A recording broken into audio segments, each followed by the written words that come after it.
How much political pressure is there from inside the Conservative Party, from its own backbenchers, to look to move to live with COVID, if you like?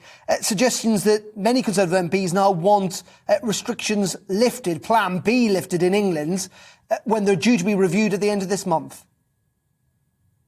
Absolutely right. Yeah, in December, there was that vote on Plan B in Parliament in which over 100 Conservative MPs rebelled. They voted against the government. That's the biggest revolt that we've seen since Boris Johnson became Prime Minister. They were very upset indeed about the Plan B restrictions. And there's a lot of discontent on the Conservative backbenches because they are very, very keen for us to move on from the pandemic, to lift all restrictions and to learn to live with COVID. In particular, Mark Harper, who is the chairman of the COVID Recovery Group, a lockdown skeptic group on the Tory backbenches, he's laid down the gauntlet that he wants the government to be scrapping all COVID restrictions completely by the end of this month, by the end of January. And he believes that many of the members of his group and many other Tory MPs would be very, very unhappy and start to vote against the government more often if restrictions stretched out longer beyond that. So the Prime Minister is in a difficult position trying to balance the perceived need for free testing and the discontent within his own party at the ongoing restrictions and the ongoing spending around COVID.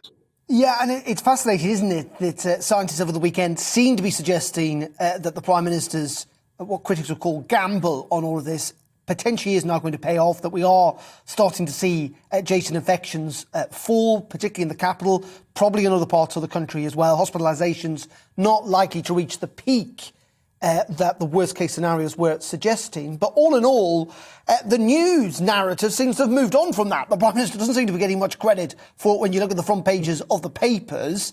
Interesting, the Daily Mail, the Daily Express, the Sun today going quite heavily on this cost of living crisis. The narrative now seems to be from the Conservative press and indeed from Conservative MPs that the Prime Minister needs to do something about rising energy prices and rising tax bills expected in April.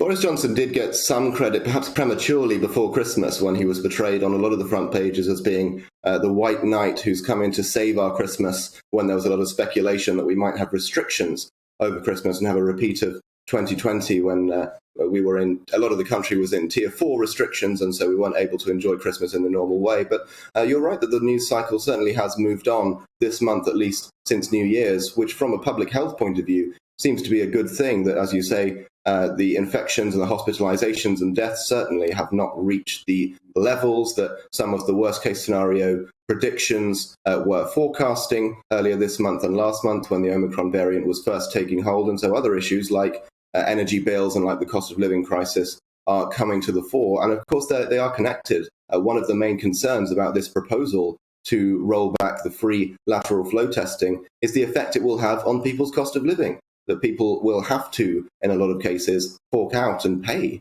for lateral flow tests because they need them for their work or for various other reasons. And so that will hit the poor hardest because it's going to cost money now to get tested, even when we still have COVID around and lots of businesses and lots of other organizations are requiring testing. And so that's one of the arguments against this idea of rolling back the free testing.